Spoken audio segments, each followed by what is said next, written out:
Toda noite. Não importa o clima, algo anda pela nossa rua, assobiando suavemente. Você só consegue ouvir se estiver na sala de estar ou na cozinha quando eles passam. E sempre começa exatamente às 3h03. O som começa fraco, em algum lugar perto do começo da rua, perto da casa dos Carson. Estamos no meio da rua, então o assobio passa por nós antes de desaparecer na direção do beco sem saída. Quando eu era mais nova, minha irmã e eu entrávamos furtivamente na cozinha, algumas noites para ouvir. Mamãe e papai não gostavam disso, e nós pegaríamos o inferno se eles nos encontrassem lá fora. Mas eles nunca foram muito duros conosco, já que sempre seguimos a única grande regra: não tente olhar para o que estava assobiando. Meu bairro é um lugar engraçado. Moro aqui desde os 6 anos e adoro. As casas são pequenas, mas bem cuidadas. Quintais de bom tamanho, muitos lugares para passear. Há muitas outras crianças da minha idade aqui. Fiz 13 anos em outubro. Crescemos juntos e sempre brincávamos de 4 quadrados no beco sem saída ou perambulávamos de uma varanda para outra no verão. Este foi um bom lugar para crescer. Tenho idade suficiente para ver isso. E só há 2 coisas estranhas aqui: o assobio noturno e a boa sorte. O assobio nunca me incomodou muito. Como eu disse, eu não conseguia nem ouvir do meu quarto. Mas mamãe e papai não gostam de falar sobre isso. Então parei de fazer perguntas. Meu pai é um cara forte, alto e calmo. Ele tem sotaque desde que se mudou para os Pontresine quando criança. A família dele, meus avós, são das ilhas. É assim que eles chamam. Meu pai, a única vez que ele não fica tão calmo é se o assobiador aparece. Ele fala um pouco mais rápido. Os olhos se movem mais rápido.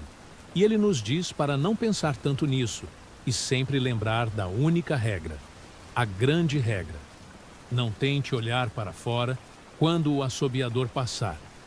Não que pudéssemos olhar mesmo se quiséssemos.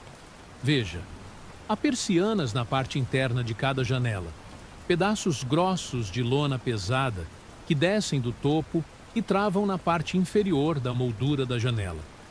Cada trava tem até uma pequena fechadura, mais ou menos do tamanho do que você encontraria em um diário. Meu pai tranca essas persianas todas as noites antes de todos nós irmos para a cama e mantém a chave em seu quarto. Minha mãe... Não sei o que ela pensa sobre o assobio.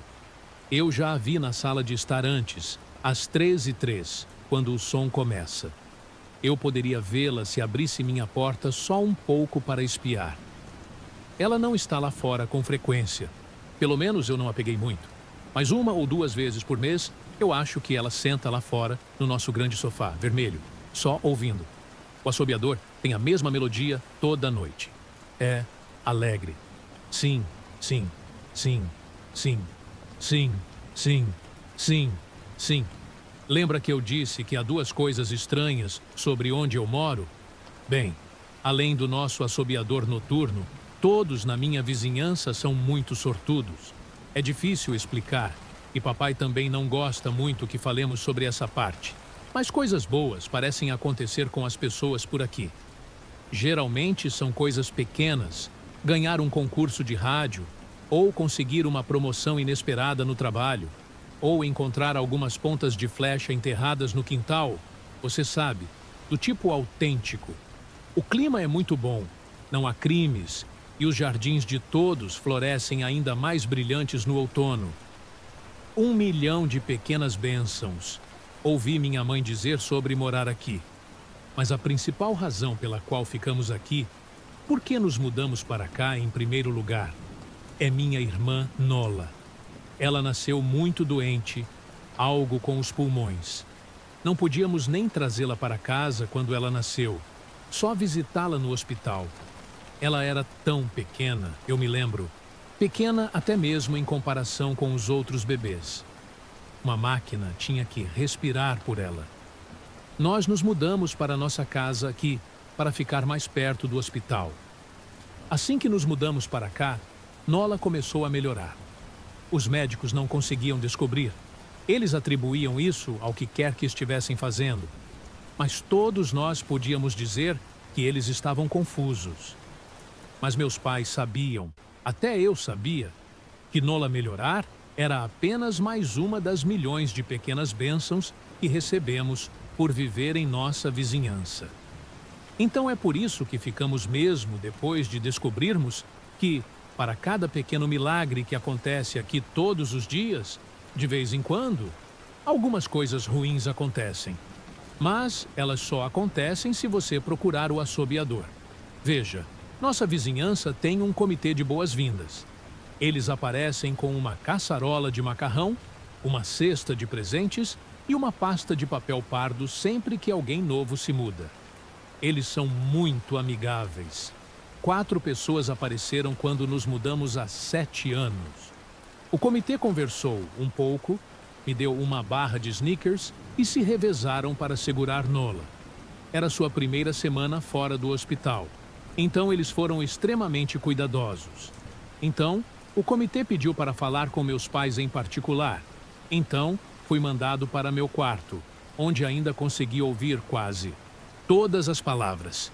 O comitê de boas-vindas contou aos meus pais sobre o quão agradável era o bairro, realmente excepcionalmente, um tipo de agradável difícil de explicar. E então, eles contaram aos meus pais sobre o assobio ainda mais difícil de explicar que acontecia todas as manhãs às 3h03 e terminava no tic-tac das 3h05. O grupo, nossos novos vizinhos, avisou meus pais que o assobio era silencioso, nunca nos machucaria ou nos machucaria, contanto que não procurássemos o que estava fazendo o som. Eles enfatizaram essa parte e eu enfiei meu ouvido na porta, me esforçando para ouvi-los. Pessoas que foram procurar o assobiador tiveram sua sorte mudada, às vezes tragicamente. Uma nuvem negra pairava sobre qualquer um que olhasse. Qualquer coisa que pudesse dar errado, daria. O envelope pardo que o comitê trouxe continha recortes de jornais, histórias sobre acidentes de carro e vidas arruinadas, mortes públicas e acidentes bizarros. Nem todo mundo morre, ouvi o chefe do comitê dizer ao meu pai. Mas a vida sai deles. Mesmo que vivam, não há luz neles nunca mais, nenhuma presença. Minha mãe, eu podia dizer que ela não estava levando isso a sério. Ela continuou perguntando se isso era alguma brincadeira que eles pregavam nos novos vizinhos. Em um momento, minha mãe ficou brava, acusou o comitê de tentar nos assustar para fora de nossa nova casa. Perguntou se eles eram racistas por conta do meu pai ser das ilhas. Meu pai a acalmou, disse a ela que ele podia dizer que nossos novos vizinhos eram sinceros e que eles estavam apenas tentando nos ajudar. Ele explicou que cresceu ouvindo esse tipo de história de sua mãe e que ele sabia que havia coisas estranhas que andavam entre nós. Algumas dessas coisas estranhas eram boas e algumas eram ruins, mas a maioria era apenas diferente. Depois que o comitê foi embora, papai foi até a loja de ferragens, comprou as persianas de lona, as travas e as fechaduras e as instalou em todas as janelas da casa depois do jantar. Naquela primeira noite em nossa nova casa, eu saí do meu quarto às 3 da manhã, apenas para encontrar meu pai acordado, sentado no sofá da sala, segurando minha irmãzinha. Meu pai levantou o dedo em um movimento de shh, mas deu um tapinha no sofá ao lado dele. Eu sentei e esperamos. Exatamente às 3h03 ouvimos o assobio. Sim, sim, sim, sim, sim, sim, sim, sim. Veio e foi, como nossos vizinhos disseram. O assobio retorna todas as noites, e nós nunca olhamos e aproveitamos nossas milhões de pequenas bênçãos todos os dias. Nola respira sozinha e se tornou uma garota forte e inteligente. Meu pai até se juntou ao comitê de boas-vindas. Não recebemos novos vizinhos com frequência. Por que alguém iria querer ir embora? Mas quando uma nova família se muda, meu pai e o comitê trazem para eles uma caçarola de macarrão, uma cesta de presentes e a pasta de papel pardo. Eu sempre consigo dizer pela expressão no rosto do meu pai quando ele volta se a família levou o comitê a sério ou se teríamos novos vizinhos novamente muito em breve. Não muito tempo atrás, uma família se mudou para bem ao lado da nossa. A dona anterior, a senhora Maddie, faleceu aos 105 anos. Ela viveu uma vida boa e longa. Nossos novos vizinhos pareciam que se encaixariam muito bem. Eles acreditaram no comitê de boas-vindas, seguiram o conselho do meu pai sobre as persianas de travamento, já que tinham um filho pequeno. Quaisquer recortes de jornal que estivessem naquele envelope pardo, quaisquer evidências, meu pai nunca nos deixou ver. Mas imagino que deve ter sido terrivelmente convincente, já que nossos vizinhos se deram bem sem problemas durante o primeiro mês.